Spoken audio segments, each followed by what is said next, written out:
qArtman! Yeah!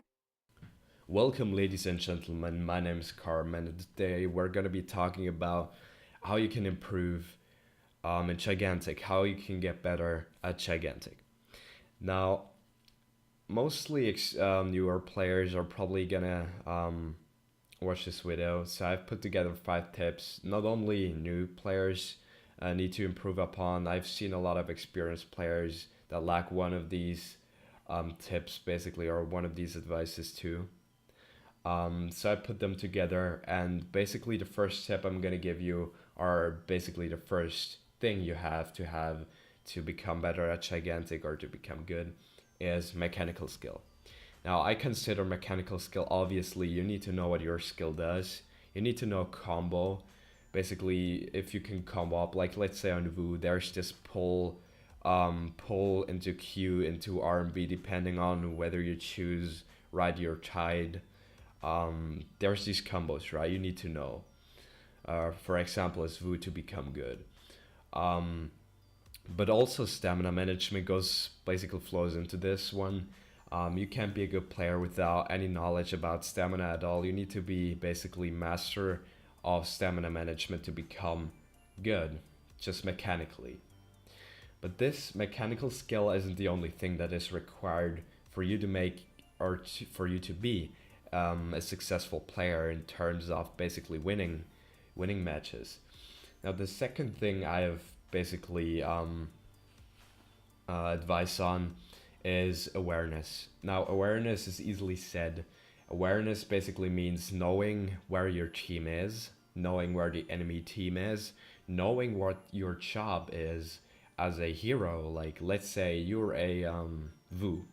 A Wu is an assassin and he's supposed to basically pick off people, slaughter them, get a pick, get out. That's it. You don't need to basically tank for your team as Wu. That's just not your role. You need to understand your role. And that is basically some kind of awareness as well as basically knowing where the enemy team is. It's really important. Like for example, all of your teammates are fighting on the enemy point. Let's just say on D point on Ghost Reef, on E point on Ghost Reef, on their E point. So, and then there's this enemy trip who's always on your C point. Like let's say you have a bloomer on your C point on Ghost Reef. There's always this trip like attacking it, killing it, and if nobody even goes there, she will get it easily because trip is high, that has a really high damage output. It's really easy for her to get the creature kill, and if none of you pays attention, then that's lost 20 points. And this is exactly what awareness is about, knowing where the enemy is, what they are doing. So you need to be able to react to the enemy's rotations accordingly. This is what it's all about basically. Awareness kind of flows into supporting as well. Now, supporting, probably what basically pops into your minds is healers. Not only healers are supporters. What if I told you Wu is a supporter? What if I told you Margrave is a supporter? Even though those two heroes don't have any heal. They can heal other allies, they can't give them armor, basically nothing. So, but they are still they can still be supporters. Now, what do I mean by that? Supporting, and you can support teammates with any hero. Literally anyone can support. Now, there's basically 3 things of support. Are 2 basically. There's the support that probably you know is healing, providing shields to allies, and this kind of stuff. And then there's peel. Now peel is for those of you who don't understand what peel means. Peel means to peel for your teammate basically implies that you basically take the damage for him, or you basically are going in for him so that the enemies focus on you, that your teammate can get away, and then instead of focusing him down, like let's say he's on 10% HP, he wants to get out, you just jump in, distract them, so they're focusing, or they're turning your focus fire onto you, And that is how you peel. You make them basically, you distract them hitting your teammates. You want to basically, obviously you want to not like let your teammate die. So you're gonna go jump in. You're gonna, like, let's say as a Wu, you just go into the enemy team, knock them around, just distract them from getting hits onto your 10% teammate, and that's how you peel. This is a support too, and this is probably the most efficient support you can always do, is to peel for somebody. Now, if, like, let's say there's again this 10% teammate running away, there's a Vadazi, he's gonna heal him up. Well, sure, he can be fine, but still, if there's no one peeling for him, the enemy team might just collapse onto him again, and he's on 10%, and Vadazi can't out heal, like, let's say a Trip, Tide, Wu combo, whatever. You know, she can out heal them. So, peel can be the most efficient or effective support that there is out there, and it's really underrated, especially as a Margrave as well, with your R&B where you deflect enemy projectiles. You need to understand that this is your role. You're the frontline tank. You want to basically protect your teammates from incoming projectiles. You're gonna peel for them right away, and this is one immensely and underrated basically trait you have to have as a player in order to get good at the game. So the next tip I've got for you, or advice, is tip number 4, and it's strategy. So, like in the higher MMR, if you're at the higher end of player base, basically, when you come up against other really good players, you will notice that it's completely you're completely unable to win a game if you're playing, you know, like brain dead or stupid, so to say. You need to have this kind of strategy always in your back of the head, you know, like basically know what you have to do, know what you want to do, know what your objective is, know how you win games. And one important factor of that, for example, is, like, let's say there's an Imani in the enemy team and you're playing Trip. I mean, obviously you should go for that Imani because Trip's a really good counter to Imani, and you really should go for her and try to always distract her from killing your teammates. Especially on Sanctum Falls, Imani is really good, so you need to be able to distract her and kill her, so that you prevent your teammates dying, basically.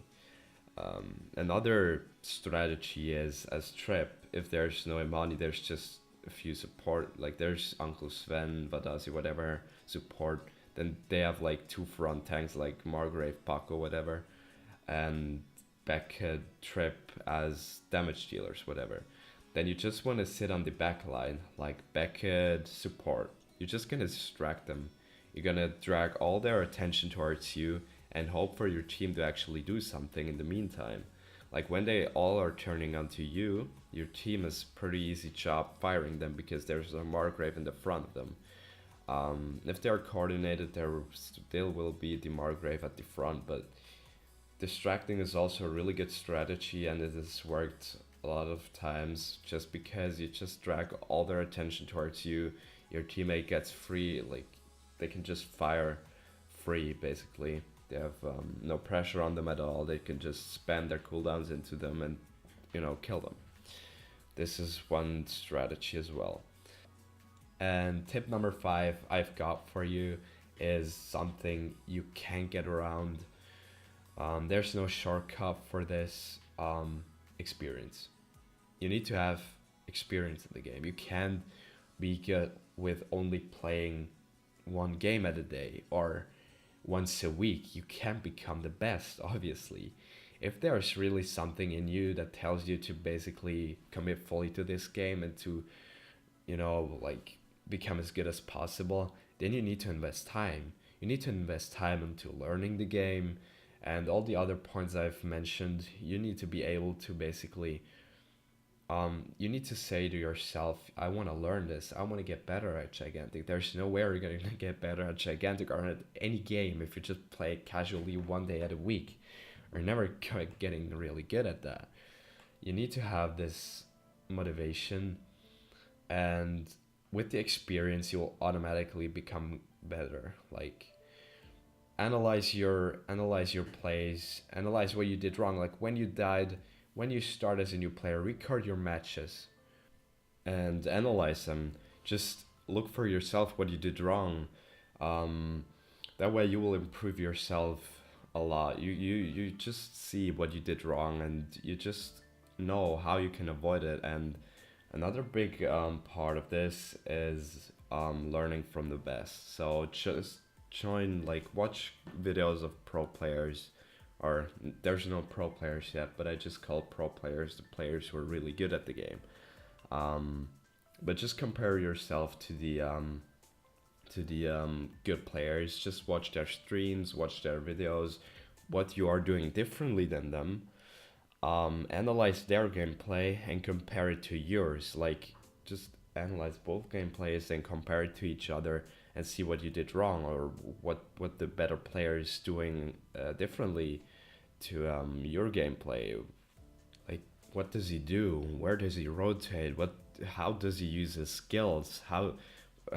Like, for example, on Jarnok, his escape, you never should engage with your escape. Just those kind of things, analyze them, and you'll get better. You need to have this, like, competitive spirit, this competitive mindset, to in order to become really good at the game.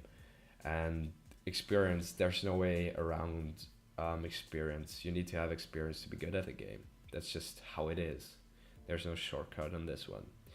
So I hope I have explained all the points in detail, and that you have actually understood them. If you've enjoyed the video, make sure to leave a like, subscription, or comment on this video. Make sure to follow me on Twitter to get notifications on when I'm going online on Twitch, on my Twitch stream page. And thank you guys for watching, and I'll see you later.